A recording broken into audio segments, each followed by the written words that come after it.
You'll always be the practical one, my mother said, smoothing a wrinkle out of the seating chart while my sister's wedding planner buzzed around her like a hummingbird. Tess gets to be beautiful. You get to be useful. Go check on the valet situation. Her eyes flicked over my EMS uniform like I'd shown up in a garbage bag, and maybe change before the photographer gets here. We don't need that in the background of every shot. I had driven straight from a 24-hour shift to be there.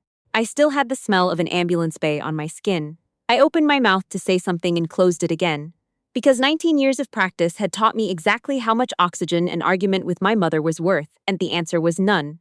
I picked up my keys, kissed my husband Owen on the cheek, and drove home alone while 200 guests in silken seersucker toasted my sister's engagement to a hedge fund heir none of us had met until 4 months ago. 4 hours later, 3 black government sedans pulled into our gravel driveway, and a man in a suit that cost more than my truck stepped out and said my name like he already owned it. Let me back up. My name is Renee Castellano. I'm 38 years old. I've been a paramedic for 16 years, and I have spent almost every one of them being the daughter my mother apologized for. My sister Tess is 2 years younger than me, blonde where I'm dark, soft where I'm built like someone who lifts stretchers for a living. And from the time we were kids, it was understood without anyone ever saying it out loud that Tess was the one who was going somewhere, and Tess was the one who'd be fine wherever I landed. My mother, Diane, ran a boutique event planning business out of our house in Westchester County and treated our family like one of her accounts. Something to be staged, lit correctly, and presented to the right people. My father left when I was 9 and Tess was 7, and my mother never once said his name again without a curl of disgust in her voice, like he was a stain she hadn't quite gotten out of the carpet. What she did instead was pour everything into the idea that Tess would marry well enough to erase him. I went a different direction. I went into emergency medicine because when I was 16, I watched paramedics save a kid who'd gone into the lake behind our school and not come up for almost 3 minutes. And I understood, watching them work, that there was a kind of competence in the world that didn't care what your last name was or what your wedding dress cost. I wanted that. My mother called it settling. She told her friends I was in healthcare, the same vague phrase she used for the home health aide, who looked after my grandmother, and changed the subject fast whenever anyone asked for details. Owen, my husband, is a high school shop teacher, which in my mother's accounting system rounds down to nothing. We've been married 6 years. We live in a 2-bedroom rental with a water heater that groans like it's dying, and a kitchen table Owen built himself out of reclaimed barnwood, and we are, by any measure that matters to me, happy. My mother has never once said that out loud to me. What she said, the morning of Tess's engagement party, standing over a seating chart with my whole adult life reduced to a checkbox marked +1, Renee plus husband, teacher, was that I needed to go check on the valet. The thing my mother didn't know, the thing nobody in that house knew, was where I'd been 11 months earlier. I'd taken a contract assignment overseas. Humanitarian medical work, the kind paramedics pick up between shifts when they want to feel like the job still means something beyond insurance codes and overdose calls. I was stationed for 6 weeks with a small international relief team near a coastal region that I'm still not allowed to name precisely, supporting a diplomatic security detail during a politically unstable evacuation. I wasn't supposed to be anywhere near the convoy. My job was triage, 200 yards back from the staging point, patching up minor injuries and keeping IV lines running. But when the convoy got hit, when the lead vehicle took small arms fire and flipped onto its side in a drainage ditch, with smoke already pouring out from under the hood, the security detail assigned to protect the man inside it was down. All 4 of them. I could see that much through my field glasses before anyone gave an order, and I could see a hand against the cracked back window. Just a hand, fingers spread, pushing. I didn't decide to run. My body decided before my brain caught up, the way it does sometimes on a bad call, when thinking would only slow you down. I left my pack, I left the radio screaming at me to hold position, and I covered that ground low and fast with my trauma kit banging against my hip, and when I got to that vehicle, the metal was already too hot to touch with a bare hand. I used my jacket. I broke the window with the base of a fire extinguisher, I grabbed off the wreck of the second vehicle, and I pulled out a white-haired man with a gash across his scalp and a collapsed lung, and I got him 40 yards clear before the fuel tank went up behind us in a column of black smoke. I still see sometimes when I close my eyes too fast. I worked on him in a ditch for 2 hours before extraction came. I didn't know who he was until the after-action briefing, when 2 people in plain clothes who weren't military and weren't exactly anything else sat across from me in a tent and told me very quietly that the man I'd pulled out of that vehicle was Warren Aldridge, a former U.S.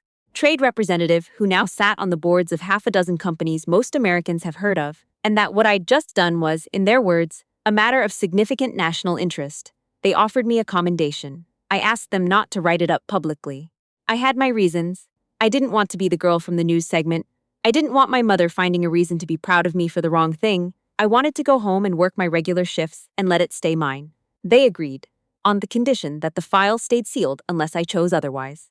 I came home, told my mother I'd been doing some travel work, and she nodded the way you nod when someone's telling you about a hobby you don't care about, and that was the entire conversation. 11 months later, I was the daughter being told to check on the valet. I want to tell you that I held it together with some kind of soldier's calm, but the truth is, I sat in my truck in the parking lot of my mother's house for 11 minutes before I could make my hands stop shaking enough to drive. Not because of the insult itself, God knows I was used to those, but because of the timing of it. The engagement party Tess was throwing wasn't small. Tess's fiancé, a man named Bradford Cole, came from money so old it didn't need a job title to explain itself, and that night's party was a preview, a tasting menu for the wedding to come, which my mother had already started planning down to the napkin folds, even though the actual ceremony was still 6 months out. 200 guests, a 4-piece string ensemble on the back lawn, caterers who'd done 2 James Beard dinners, and me, asked to leave before the photographer arrived so I wouldn't be in the background of every shot. Owen met me at the door that night, still in his work clothes, sawdust on his forearms, and he didn't ask what happened because he could read it on my face the way he reads a warped board, instantly, without needing an explanation. He just opened his arms, and I stood there in his kitchen, smelling cedar and machine oil instead of caterer's truffle butter, and for about 90 seconds I let myself feel exactly as small as my mother had made me feel all afternoon. Then my phone buzzed. A photo from my mother's group text, the one she used for family updates, which mostly meant updates about Tess. It was a picture of the dinner table at the party, gorgeous, glowing, Tess laughing with her head thrown back next to Bradford, my mother glowing beside them like she'd personally arranged the sunset. The caption read, "This is what a family that's going places looks like." The places part wasn't subtle. It was aimed at me the way everything she said was aimed at me. Sideways, deniable, perfectly calibrated to leave a mark without leaving fingerprints. I didn't respond. I put the phone face down on the counter, and Owen made me a grilled cheese, because that's what he does when there's nothing useful to say, and we ate in silence. And at some point I went and got my dad's old pocket knife out of the dresser drawer, the one thing of his my mother never managed to throw away because she didn't know I'd taken it the day he left. And I just held it while Owen washed dishes. My father wasn't a good man in every way a person can be good, but he used to take me hiking on Saturday mornings before my parents' marriage fell apart. Just the 2 of us, and he was the only person in my childhood who ever told me I was strong instead of telling me I needed to be prettier to make up for it. He died 9 years ago, a heart thing, alone in an apartment 2 states away, and my mother didn't go to the funeral. I went. I was the only family who did. I sat with that knife in my hand and I made myself a promise, the kind you don't say out loud because saying it out loud makes it negotiable. I was done auditioning for a part in my mother's family that I was never going to get cast in. Whatever happened from here, I wasn't to spend 1 more ounce of myself trying to be presentable enough for people who'd already decided what I was worth. I had no idea how soon that promise would be tested. 3 weeks before the wedding, my mother called me, not texted, called, which she only does when she wants something, and told me in the brisk, managerial voice she uses for vendors that there'd been a hiccup with the deposit money and she needed me to wire her $8,000 by Friday. When I asked what kind of hiccup, she got vague in the specific way she gets vague when she's lying, talking about a miscommunication with the venue, and Bradford's family being very particular about appearances. I told her I didn't have $8,000 sitting around, which was true, and she said, and I remember this verbatim because it knocked the air out of me, "You make decent money saving people, Renee. Surely you can save your own sister for once." As if every 24-hour shift I'd worked since I was 22 had been a long warm-up for the moment I'd finally be useful to this family in a way she respected. I told her no. She hung up on me. What I found out 2 days later, from Tess herself, crying on my back porch with a glass of wine she'd poured herself without asking, was that my mother hadn't borrowed money for a hiccup. She'd taken out a second mortgage on the house I grew up in, the only thing of value she had left after my father took half of everything in the divorce, to cover overruns on a wedding that had ballooned from an already absurd budget into something close to $400,000, because she wanted the Coles to see a family that belonged in their world. Tess hadn't asked for any of it. Tess, to her credit, looked sick telling me. "She keeps saying it's an investment," Tess said. "Like I'm a stock." I didn't say anything ugly about our mother to my sister that night, because Tess was crying into a glass of Pinot Grigio on my porch, and that's not a moment for settling old scores. But something in me went very cold and very clear, the way it does on a call when the adrenaline burns off and what's left is just the work. I understood, finally, completely, that my mother wasn't planning a wedding. She was buying a story about herself, and she was willing to mortgage her own house and humiliate her own daughter to pay for it. The wedding was held at a vineyard estate 40 minutes outside the city, the kind of place where the gravel in the driveway is raked daily, and the bathrooms have hand towels nobody's allowed to use. I wasn't invited to the rehearsal dinner. My mother said the guest list was Bradford's family's call, which I happened to know was untrue because Tess told me later nobody on the Cole side had ever mentioned a cap. The morning of the wedding, my mother texted me one line, "Please wear something appropriate this time." I stared at that message for a long time. Then I put it down, got dressed in my plainest dark green dress, and drove not to the vineyard but somewhere else entirely. There's a national cemetery about an hour from where my father is buried. Not the one he's actually in, his is smaller, a county plot with a flat marker that gets mowed over twice a season. But I'd started a habit a few years back of visiting a different place on hard days. A friend of mine from the service corridor of EMS work, a medic named Pete Brannigan, didn't come home from a deployment 7 years ago, and his sister and I stayed close after, and every year on days when the weight of my own family got to be too much, I'd drive out to where he was laid to rest and just sit. I did that the morning of my sister's wedding. I knelt in the grass, I told a dead man about a wedding I hadn't been invited to fully, and an older gentleman, a retired battalion chief named Walt, who comes out most Sundays to visit men he served with, sat down on the bench near me without a word, the way he does, and eventually said, "You've got the look of someone carrying something that isn't yours to carry." I told him about the morning, about the $8,000, about 19 years of being the useful one. He didn't offer me sympathy, which I appreciated, because sympathy from a stranger has never once fixed anything for me. He just said, "Your mother sounds like she spent her whole life confusing love with leverage. Don't let her teach you the same math." Then he reached over, unpinned a small enamel medic's badge he kept clipped inside his jacket, something he'd carried since a war I wasn't alive for, and pressed it into my palm. "Carry that today instead," he said. "It'll remind you what your hands are actually for." I had my phone off the whole time I was there. When I turned it back on, driving home, it nearly vibrated itself off the passenger seat. 11 missed calls. A text from Owen, "Call me the second you see this. Not bad. Just call me." What had happened, I learned later in pieces, was this.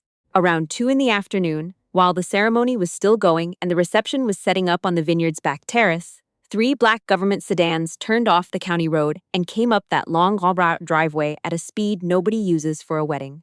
Owen, who'd come to the wedding without me because my mother had specifically not uninvited him, even while pointedly not inviting me to half of it, watched it happen from a cocktail table near the terrace doors. Men in plain dark suits, professional, unhurried, the kind of unhurried that's somehow more alarming than rushing, got out and asked the wedding coordinator very politely where they could find Renee Castellano. She wasn't there. Nobody seemed to have an answer that satisfied them.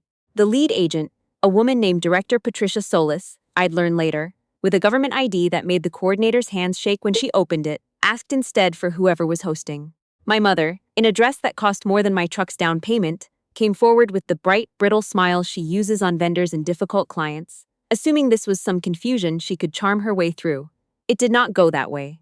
"We've been trying to reach Miss Castellano regarding a formal commendation ceremony that was scheduled for this afternoon," Director Solis said loudly enough, Owen told me later, for half the terrace to hear.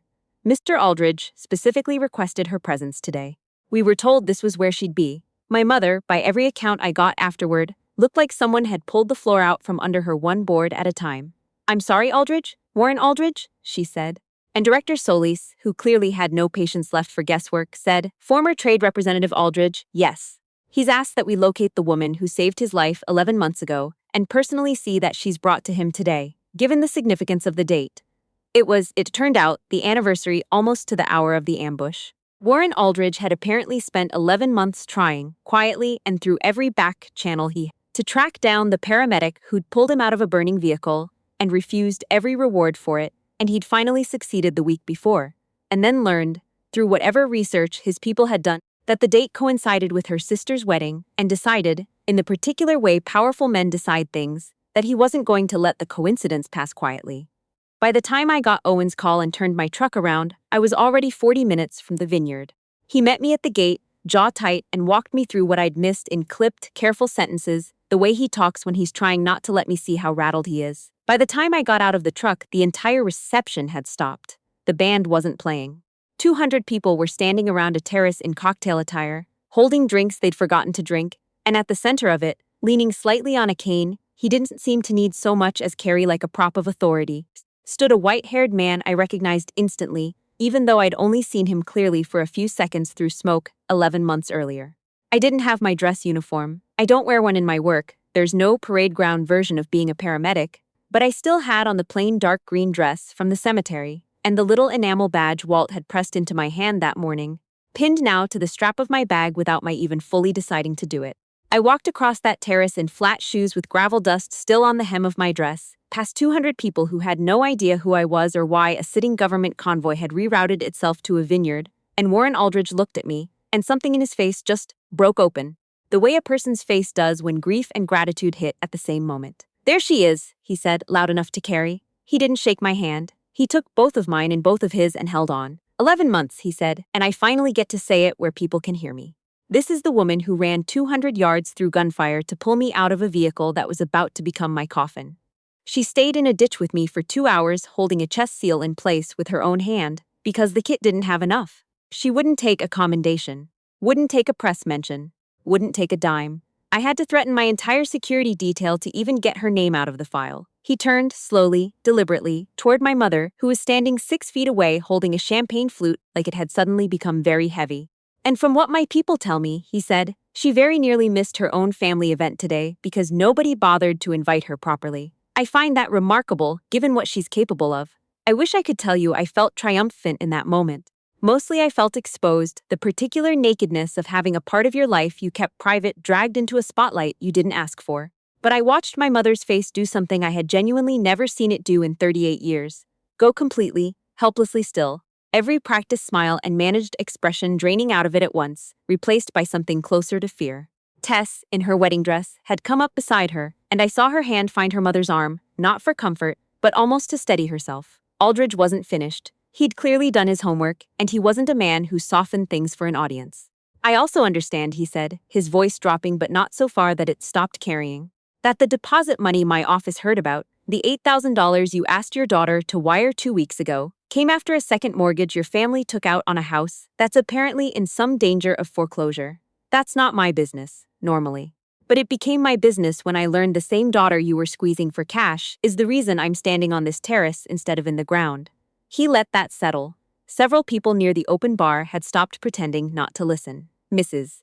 Castellano," he said, and his tone was almost gentle now, which somehow made it worse. "You might want to think very carefully about which of your daughters has actually been carrying this family." My mother didn't have anything to say to that.